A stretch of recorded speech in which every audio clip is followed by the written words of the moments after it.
Music anyway. You could have kept right on playing. I enjoyed it very, very much. Don't feel bad. I don't listen often either, so that's okay. That's fine. Well, I think today is a great day where we can come together as the three congregations of West Mansfield and be able to have a time of worship together. We are a community, and when we gather together, we are a community of believers. And I think it's great when we have that opportunity. As I've shared with you before, I have enjoyed getting to know Pastor John, Pastor Sam, and working with them has been a real joy. And for me to come into a community where this type of interaction takes place, I think it is just really terrific. Hope we continue to do that on and on and on into the future. This morning as we walked into church, I got some very specific instructions from my wife. Now, she doesn't do that very often. I'll make sure a lightning bolt doesn't come down. She looks at me and she says, "Don't you dare preach more than 45 minutes.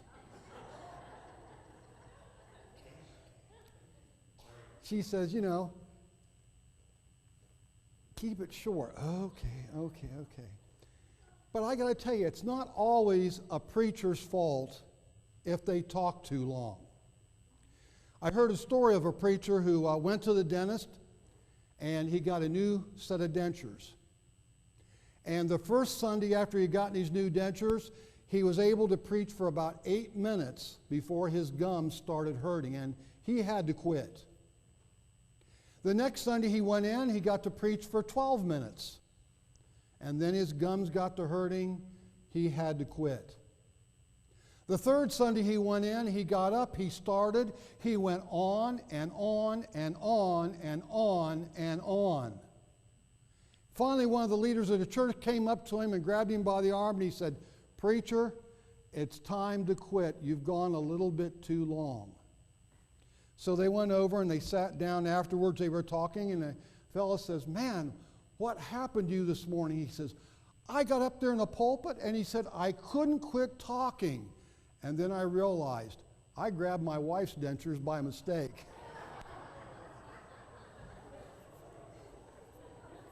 Now, I've got to tell you, my wife and I neither one wear dentures, so it's all my fault if I go too long today. Today is Independence Day that we celebrate. What a joy as Americans and as Christians to come together and celebrate the freedoms that we have, and July the 4th as a time that we set aside to celebrate our independence. We go back and historically we looked at it was a time in which there was a conflict between Britain and this new land. And those who had come here seeking religious freedom and other things came, and pretty soon they started questioning who's in charge. And that conflict grew and it grew, and that conflict became very intense, and finally the Revolutionary War took place. Who was going to be in charge? Was it going to be Britain? Was it going to be the colonists? We celebrate that time because we know how that battle came out. The colonists won. And we designate July the 4th as that time when we celebrate that independence. We look at things such as the Liberty Bell, the Statue of Liberty. Those stand as a representation of the freedom and the battle that was fought for us to be able to be free. For several years, my wife and I were able to go down to Red, White, and Boom. And my brother-in-law worked at Columbia Gas, so we got to go in. We had free parking in their parking garage. We could go right up on the parking garage, look right out at Old Central High School where the fireworks are sent off, and we had prime spots in downtown. And as I would watch those fireworks go off, they play the music that goes along. Most of them are patriotic numbers to coincide with the fact of what we are celebrating. The one song that really stood out to me, though, and for those of you who maybe are a little older like I am, you remember a lady by the name of Kate Smith. And she sang a song, God Bless America. And those words came over the sound system. God bless America, land that I love. Stand beside her and guide her through the night with a light from above. As I sat and listened to that song, and I've listened to it many, many times over the years, those words come out to me so very, very true. Stand beside her. Guide her through the night with the light from above. Who is in charge? When we sing that hymn, and in the early days, it was very clear. God was in control. You know, I was looking through some stuff the other day. I came across a $50. Some of you may not even remember what a $50 is. But right across the front there, some very important words. In God we trust. It's on our money. There was a time when that rang very, very true. In God we trust. He is in charge. And I've entitled my message this morning, Who is in Charge? I believe that as Christians today, we look and we still hold to those values that were so important so many years ago. God is in charge. And this morning we're going to look at a passage that really reinforces that fact of who is in charge. God himself is in charge. Now, before we actually look at the passage that I want to use this morning, the text, I'll give you a little bit of background. We're going to be looking at Acts chapter 12, but in chapter 11, we find that as we read through that, the church is beginning to grow. And it's beginning to flourish. And it's growing in great numbers. And all of a sudden, in Acts 11:26, we hear the words, they were first called Christians in Antioch. We identify with that name Christian because the name Christian literally means belonging to Christ. So that name that was given so many years ago is one that is still very much in effect. We identify ourselves as Christians. We belong to Christ. That says that God is in charge. However, there's a problem that comes there in chapter 11, and we're going to see it unfold in chapter 12. And there in chapter 11, as the church grows, there are some people who are not going to be real happy about the church's growth, and we're going to see what takes place. Today in Acts 12, beginning in verse 1, we're going to see some words that I think are very important to us. There we go. It was about this time that King Herod arrested some who belonged to the church, intending to persecute them. Now, you got to understand who Herod is. We can be confused when we see the name Herod. There are more than one individual by the name of Herod that appear in the New Testament. First of all, there is Herod Antipas, and he's one that you might be familiar with because he was responsible for beheading John the Baptist. Now, the Herod that we're looking at today is Herod Agrippa. Same designation as a Herod, but a different individual. He's a nephew of the Herod who beheaded John the Baptist. He is now a king. He is now in control. And it says he arrested some who belonged to the church, intending to persecute them. This creates a problem. Because in his mind, as well as his uncles, he had one thing in focus, and that was to please Rome. His appointment was by Rome. He had been given a great amount of power and prestige and wealth that came with it. But his job was always in jeopardy if things did not go well. And the best way that he could handle this area that he had been given, which we know is perhaps the Holy Lands today, he had that area over which he was a king, was to keep that primary group of people that lived there happy and that was the Jews. You see the problem? The church starts growing. The Jews do not like this breakaway from the tradition that they believe to be right. And all of a sudden, if the Jews are not happy, there might be trouble. If there's trouble, there will not be peace. If there is not peace, Caesar is not going to be happy, and Herod is going to lose his appointment. And so Herod, looking for a way in order to please Rome and to please the Jews, decides, I'm going to go out and start arresting Christians and persecute them. That'll make the Jews happy. That'll result in Rome being happy. And then we find another set of developments going on a little bit more complicated in verse 2, where it says, he had James, the brother of John, put to death with the sword. We find this account of the death of one of the beloved apostles that Jesus included in his group of the three. That's what I've always called it. Peter, James, and John. The two brothers, James and John, the sons of thunder, and Peter, who were always with Jesus on those important occasions. What way to make the Jews even more happy than to take one of those select individuals, this man named James, and put him to death? That will make the Jews happy. That will make everything calm and collected here, and Rome is going to be very, very pleased. You see, the best way to take care of something that you don't want to deal with is go after the leaders. And if you can get rid of the leaders, perhaps you can calm things down. And this thing called Christianity maybe can be squelched, and everybody will be happy. And so he has James, the brother of John, put to death, and now everything seems to be good. And then in verse 3, we find the response that he has to this. And it says, when he saw that this pleased the Jews, he proceeded to seize Peter also.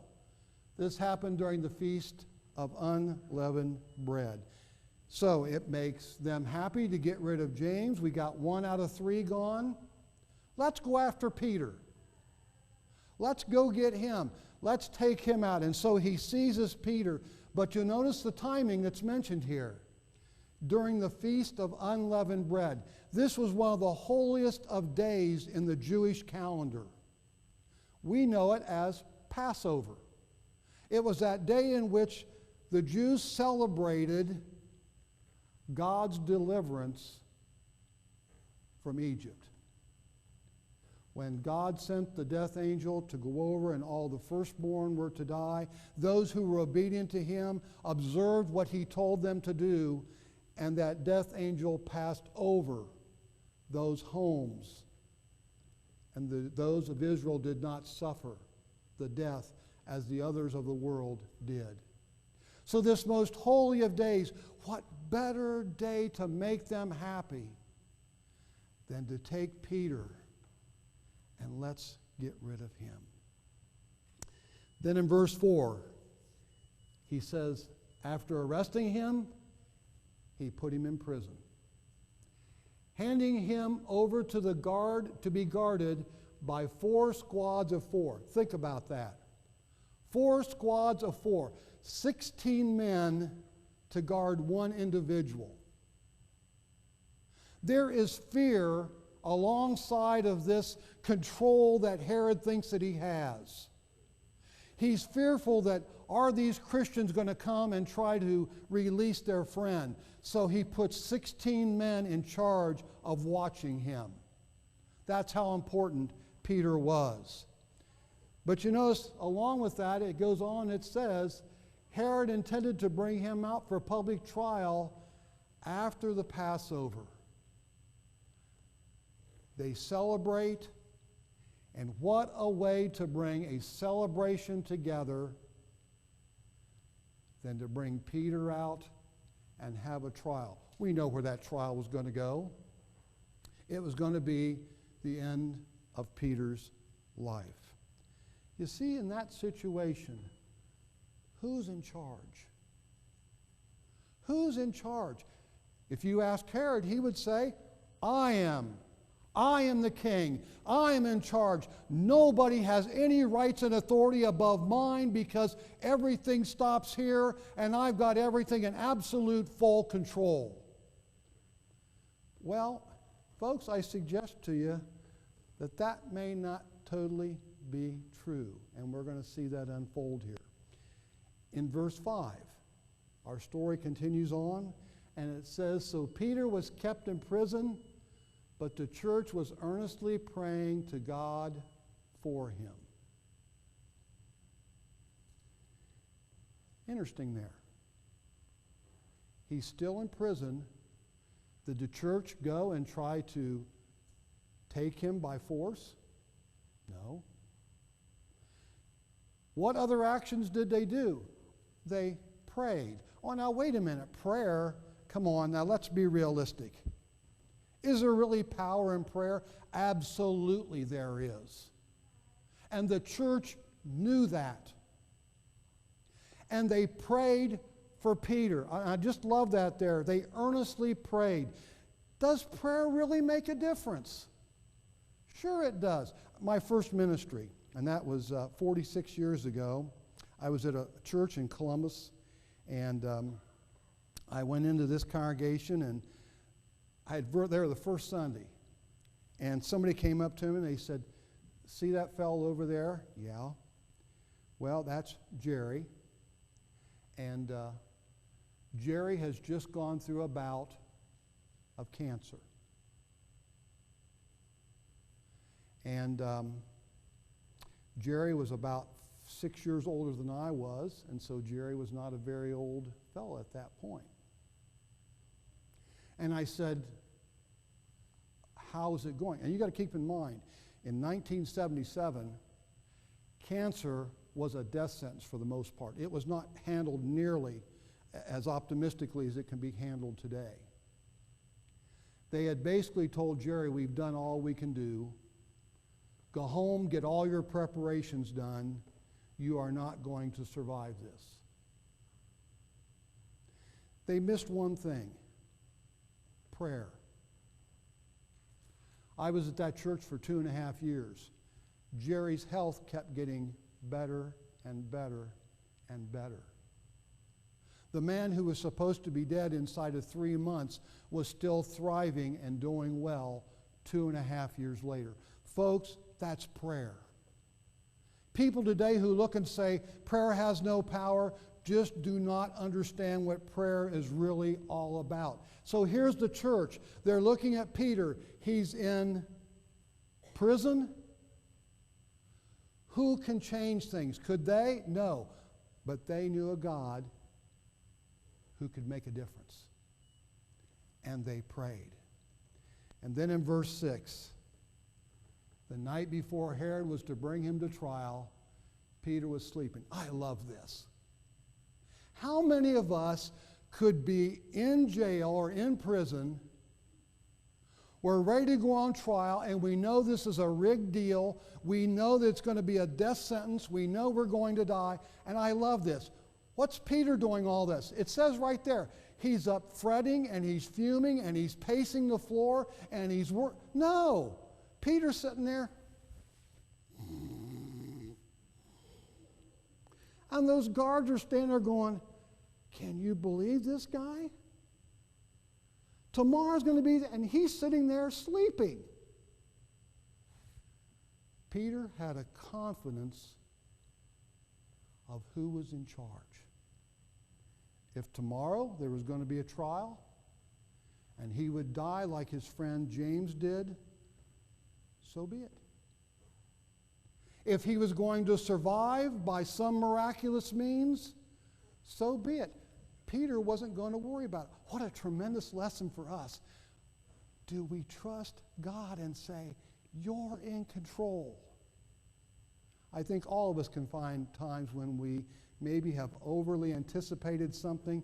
And I know I used to be really bad about this. I would wake up in the middle of the night. Maybe some of you can identify with this. it's never at 7 in the morning. It's always at 2:30. And I wake up and think about something that's got to happen tomorrow. And of course, I've got to go through every detail in my head of how I'm going to handle this, how I'm going to do it, what am I going to do, and I go through it. Next thing I know, it's 4 o'clock. I've been sitting there for an hour and a half worrying about something, and you know what happens the next day? Not a fraction of what I thought could happen. We can learn a tremendous lesson from Peter. We have a God who's in control. Turn it over to him and allow him to do that. So he's sleeping, and he's between those two soldiers, bound with 2 chains. He's not going anywhere. And sentries stood guard at the entrance. So he's got 2 next to him. He's chained. Here's the entrance. There's sentries. They're watching. They're keeping guard over him. There's no way anybody's going to break in there and free him. Then verse 7, beautiful here, beautiful. Suddenly an angel of the Lord appeared, and a light shone in the cell. He struck Peter on the side and woke him up. Quickly get up, he said, and the chains fell off Peter's wrists. I picture that in my mind. Here's Peter, he's there on the floor. He's sleeping. I like to throw in, it doesn't say it here, so don't look in there. It doesn't say he was snoring, but I think he was. But anyway, this angel comes up, and I see him kind of nudge him in the side. Get up, Peter. Now, I don't know about you. Somebody wakes me up when I'm in a dead sleep. I do not wake up the most alert, happy individual you ever met. My wife will attest to that. You wake me up, it takes me a few minutes to collect my thoughts and get it together. So Peter's sitting there going, I think he's like most of us. And so, quick, get up. And Peter looks down, and the chains fall off his wrists. What would you think if you were in Peter's situation? Well, we find here that in verse 8, the angel said to him, put on your clothes and sandals. And Peter did so. Wrap your cloak around you and follow me, the angel told him. Now, the thing I find interesting here is what? Where's the dialogue between Peter and the angel? Does Peter say, well, who are you? How did you get here? Sit down. I got a bunch of questions for you. No, he doesn't do that. What's he do? He gets up and does what he's told to do. You see, so many times we look at something that God does and we say, why did he do that? You know, we want to talk it to death. Rather than just simply by obedience and faith, getting up and doing what we have been asked to do. Peter does that. He gets up and he does exactly what he's instructed. And then in verse 9, I just love this. Peter followed him out of the prison. But it says he had no idea that what the angel was doing was really happening. He thought he was seeing a vision. You ever have those dreams that are so real you are convinced they're actually going on? That's where Peter was. You have those times where you wake up and you go, where am I? I thought I was at, and you realize what you had been experiencing was a dream, but it seemed very, very real at the time. That's what's going on. Peter's following him. He's confused. He thinks he's having a dream. A vision's another word for dream. He's having a dream, and he's just standing there going, huh? None of this is coming together and really registering for him at this point. But the key thing is, Peter followed him out of the prison. It would have been very easy for Peter to stand there and say, well, you know, if I go out there, those guys at the door are liable to be really upset, and they're not going to let us through, and we're both going to be in trouble. Well, when those chains fall off, what if these two fellows that are guards beside me, what if they wake up? Well, if we get out there, who else is going to be out there? He could have had 101 reasons not to go. But it says he followed him out of the prison.